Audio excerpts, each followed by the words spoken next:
See that Haaland versus Saliba and Gabriel battle? We have to win it, bro. I'm not expecting nothing less than a clean sheet.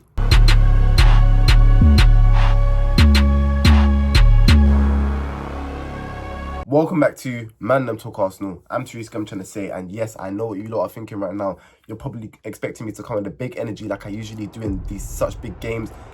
You know, I don't think I can win this game, bro. This game, there is so much pressure. There's so much riding on this, bro. For a game week 5 game, I personally think this is a make or break because this Sunday, 4:30 kickoff, we have got Man City and it's not even home, it's away. We are playing at the Etihad Stadium and we already know how poor our record is there, bro. But before we start this match preview, make sure to like, comment, subscribe, turn post notifications on so be notified every time we make a video, and let's get straight into this banger. You know what, let's start off this match preview on a positive note. So I want to talk about the results that we had against Manchester City last season, because last season we played them twice in the league and we took 4 points out of 6 against them. They didn't even win. They didn't score a goal against us because the first fixture at home was a 1-0 win when we didn't have Saka. Martinelli, he had that wonder. He came off the bench and he had that deflected shot that went in. You know, we grinded that result because we defended the whole game. And then, like I said, we had the one chance and we put it away. And then the away fixture, it was a 0-0. I can't lie. They didn't deserve to win it. We defended really, really well, but we didn't really create anything. You know what I mean? But it was a well-deserved result, man. And I can't lie, it's looking like we're going to have to come to the Etihad with the same energy we did last season, you know, where we just have to defend our lives out, bro. Because you see the form Haaland's on right now. It is not a joke. I think he scored 2 hat-tricks and he scored 2 goals in his last game. This is what we're coming up against, bro. This is what we're coming up against. And the reason why this is so important, yeah, is because Man City, they've not dropped a single point this season. They've got 12 points out of 12. They won the first 4 games of the Premier League season and we've already dropped points. And I believe if we lose to them, we may even have to say bye to the title race, bro. Like normally, yeah, Man City, they normally have a slow start to the season, but not this year. They've been booming, bro. They beat Chelsea 2-0 at the first game of the season, and since then, they ain't looked back. Like I said, Haaland, he's just been bagging goals, and I feel like every single player on our team, they're going to have to play a part, bro. Everyone has to be on it. We can't be carrying no man like Martinelli or Havertz, bro. Like, you see Havertz, cool, he's nice off the ball, you know, he has a good work ethic, and he will go and win some duels, but I want to see stuff on the ball, you know what I mean? Especially where, again, I don't feel like we're going to have a lot of possession, especially without Odegaard. He's our dictator. We saw that in the Atlanta game, you know. We really, really struggled to break them down, bro. They just sat back and, we had no one that was able to put passes in behind. But Bukayo Saka struggled and stuff. And so I'm even worried, like, where is our goals going to come from without Odegaard, bro? Because Bukayo Saka, he didn't look the same against Atlanta. Martinelli, he's been absolute dog. Jesus, he looked crap in the Atlanta game. I do not like Havertz in the midfield because he just doesn't offer anything on the ball. So I'm here thinking, where does our goals come from? And, you know, if you watch the channel, I've been a big advocate for starting Ethan Nwaneri, but even in this game, I think it's a big risk to start him, and I don't think you could do that. So we're probably going to have to go with like a Havertz or a Trossard in midfield again, you know. Like, we're going to have to go again without a natural creator, and breaking them down, I feel like it's going to be hard. You know, I feel like Arteta is going to... You know what? You know, I actually think, I feel like we're going to have the same game plan that we did against Tottenham. We soaked up the pressure, but when we get that one chance, we have to put it away. We have to defend for our lives. And I'm not surprised if Arteta will go with that again, man. And to be fair, this City team's good, bro. They've had a very good start to the season. They are normally slow. I don't know why they decided to switch things up this season, but we got to play our game. I'm going to be honest. We have to play our game. We cannot let the pressure get to us. Yes, there is a lot on the line right now. But you know what? To be fair, I feel like this team, the more we're growing, the more we're able to handle the pressure. We saw that against Tottenham. We didn't concede against Atlanta. Even though Partey gave away that stupid penalty, which I won't even get in. But I feel like this team, we're becoming a better team when it comes to handling pressure. And I need to see that in such a big game, bro. Yeah, we cannot let our guard down. We cannot let City run right. They have Rodri back. They have Phil Foden. Oh, yeah. De Bruyne's kind of 50-50, but like, you know, Pep, bro, he always keeps things close to his chest. But I feel like De Bruyne will end up starting, you know what I mean? But yeah, they're going to have that midfield. We're going to have to watch out for that, bro. Whoever starts in that midfield, they're going to have to be on it. They're going to have to accept that we may not have most of the possession, and they're going to have to work like workhorses, bro. You know what I mean? It's going to be a very tricky game, and this is why I'm not all smiley coming with the energy right now, because I'm cautious. I don't want to put my body on the line and then I get clipped up because we lose 3-0. That's not going to happen, yeah? But yeah, I don't want to say anything rash and then I get clipped up and all of this. Oh, Therese, look at you. You came with chest and you got slapped. Nah, that's not going to happen. But I still believe my team can get at least a point. And do I even think a point is enough? If I'm being real with you lot, we need more than a point, bro.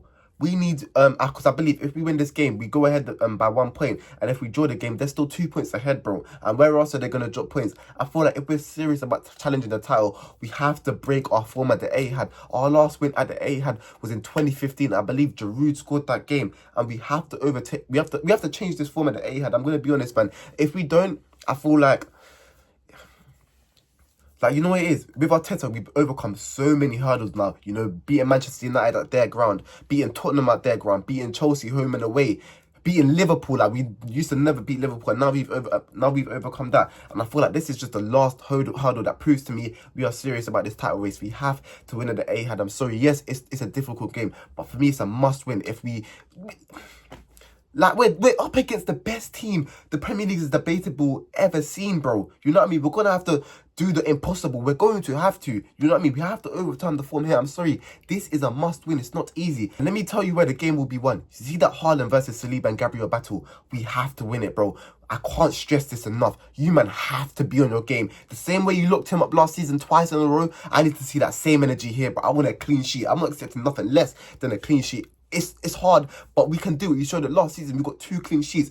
I need you to lock him up. He's on the form of his life right now. If we let him run riot, we are cooked. So we can't let that happen. Do you understand? I feel like that's where the game is won. I feel like if we handle our defensive duties, you know, I feel like we will get one attack where, you know, our counter attack, because I can't even, like, in the Tottenham game, we actually look decent on the counter attack. You know what I mean? And I feel like once we get that one chance, we have to put it away. That's the one thing as well, because you can say we're not a team that's not really been clinical. You know what I mean? We've not scored more than 3 goals this season in a game. Atlanta, we didn't even score a goal. Martinelli, he's been wasteful, and I feel like that has to cut out this game as well. We have got to be clinical. We cannot be wasteful. We have to put away that one chance we get, just how we did last season. You know, even though it was a deflection, I don't care. Even if it's a lucky goal, I don't care. Whatever opportunity comes to us, we must put it away, man, you know. But I'm going to go into the starting 11 now. And goal, of course, I'm going to go with David Raya. He was absolutely superb in the Atalanta game, bro. He's proven everyone wrong, including me. And I need to keep that same energy up, because I'm going to be honest, you're most likely going to receive some good shots from Haaland and Foden and De Bruyne, all of them, man, there. So, yeah, I need to see them world-class saves, man. Debatably, he's been the best keeper this season, you know what I mean? So, yeah, I need you to keep that up. And then right back, I feel like this is where I'm going to shock people. I'm not going to start Ben White. I don't know if I'm the only one that's noticed, but whenever Ben White really plays against Man City, he's not really up for it, you know what I mean? He kind of does get done by the winger. So I'm actually going to change that, and I'm going to go with Timber right back, because listen, in that Tottenham game, he was superb. But in the Atlanta game, I saw that he's not a left-back. Yes, he could do it for 3-4 games, but this is not his permanent place in the team. For me, his permanent place in the team is him battling it out with Ben White. And I feel like we've just got to trust Timber, bro. You know what I mean? We've got to switch it up as well. We've got to kind of become unpredictable. So they're probably preparing for Ben White. But no, we give them Timber, who's more physical and probably more fast, you know what I mean? And maybe is even more defensively solid, you know what I mean? Coming up a Jeremy Doku or a Grealish, I feel like he's going to be very useful. So I will go with Timber right back. And then left back, I'm going to go Calafiori. I feel like this should be his first start. I was really impressed with his cameo against Atalanta. And I'm not pretty sure I'm not the only Arsenal fan that was impressed, man. You know, like the way he was bombing down, the way he was defensively solid, man. You know, he just kind of gives that aura. I'm not even trying to glaze him, yeah. But he just kind of gives that aura. And I feel like if he's coming up against Savinho, I feel like I'm back in Calafiori nine times. If he's coming up against Savinho, I'm back in Calafiori 9 times out of 10. He's the one that's going to win that duel, you know what I mean? So yeah, I'm going to go with Calafiori and Timber as my fullbacks, and then centre-back pairing, of course, Saliba and Gabriel. I already told you what you have to do. You have to clamp up Haaland. But yeah, that's going to be my back four. I feel like that gives us the foundation to do whatever we need to do up the pitch. And then cool, midfield now. Big question. Does Thomas Partey start in the midfield? I want you guys to let me know in the comment section down below, because I can't lie. Yes, he had a stinker against Atalanta, but can you drop him in such a big game? I don't think so, especially without Odegaard. I feel like, and without Mourinho as well. Cool. If we had Mourinho, then cool. Maybe you drop Declan Rice in the 6 and then you start Mourinho in the 8. But I just can't. It's tough. He had a terrible stinker, but Jorginho, he actually does really well in these big games. Remember the man of the match and performance against Liverpool. You know what I mean? So I mean, you could drop Partey for Jorginho. But you know what? For defensive security, I'm going to go with Thomas Partey, and then in the left eight, I'm going to go with Declan Rice. And I know you guys are probably saying, you always complain about Declan Rice playing in the left eight, but listen, until we get Marino back, I guess this is what we're going to have to do, you know what I mean? But as soon as Marino's fit, I'm dropping Declan Rice to that 6, I'm sorry. Declan Rice is not at 8, I cannot stress it enough, you might need to understand this. He was never at 8 at West Ham, and he never will be at Arsenal, full stop. But yeah, I feel like it's going to be more of a double pivot almost. I want Declan Rice to kind of drop in, you know what I mean? But also bomb forward. It's just the legs. I need Declan Rice's legs. That's what it is, man. I need him to get running around, you know, pressing the life out of the defense, out of their midfielders, you know what I mean? Because let's be real, Man City, they have one of the most press-resistant midfields with Bernardo Silva and with Rodri. So yeah, I'm going to need Declan Rice to be on this game. And he's not had the greatest start to the season as well. Let's be honest, man. You know what I mean? So, Declan Rice, I need you to rectify your mistakes you've made this season. And then who am I going to play alongside them in the midfield? I really want to start Ethan, but I just think it's such a big game. I feel like it's so much. And let's be real, Arteta's not doing it anyway, bro. You saw the title of my last video. I said Arteta has no balls. He doesn't. He wouldn't start him in this game anyway. So, let me even forget that. I'll be real, he's probably going to start Trossard in the midfield. I feel like he'll go to the same midfield he went against Tottenham because it worked. So yeah, that's going to be my midfield 3. Trossard, Rice and Partey. And to be fair though, in the Tottenham game when Trossard did play in the midfield, he was playing some nice balls. He played like a couple where Martinelli could have capitalised on it more. So if he can do that again, then I'm more than happy with Trossard starting in the midfield, you know what I mean? And let's move on to the front 3 now. Bukayo Saka, of course, is going to start right wing. But I quite like, he's starving. He's starving without Odegaard. He doesn't have that someone. Like, you see the Odegaard link up with Saka and Ben White. We're not going to see that until November, bro. Do you know how crazy that is, man? You know what I mean? Like, Odegaard and Saka, they just understand each other. Odegaard knows where Saka's going to be and Saka knows where Odegaard's going to be. But that same link up is not the same with Trossard and Saka. So, but to be fair, though, our wingers this game, you know, the only job isn't going to just be attack. They're going to have to drop back, bro. We saw that last game we played them. Saka was almost playing as a wing back and so was Martinelli, you know what I mean? So, yeah, for Saka's work ethic as well, I feel like he's going to be really good in that game. But it's just going forward, is he going to really have it without Odegaard? I'm not too sure. But yeah, I'm going to go Saka right wing. And the left wing, I'm not starting Martinelli. I'm sorry. I'm sick of him stinking up the gaff. He needs a kick up his arse. I'm starting Sterling. I remember Sterling scored against Man City last season as well. It was a nice goal. He had Kyle Walker on toast that game. I remember it. So I'm going to start Sterling against his old team, and you know what I mean? Show Pep why he shouldn't have sold you. And now he's with the big dog Arteta, man. You know what I mean? So I'm going to start Sterling left wing. And then up front, I am not going to start Jesus because he performed absolutely terrible. But I'm going to go with Havertz. And Havertz, this is a big game for you, man. I feel like we're not going to really play football. I feel like whenever we get the ball, we're going to kind of hoof it. And it's up to you, you know, to control it and to bring other players and play. You know what I mean? Your hold-up play is going to be really important. And once you get that one chance, you have to bury it. You know what I mean? So yeah, my front 3 is Saka, Sterling and Havertz. And now it's time for the score prediction, bro. Oh, man. I'll be honest with you lot.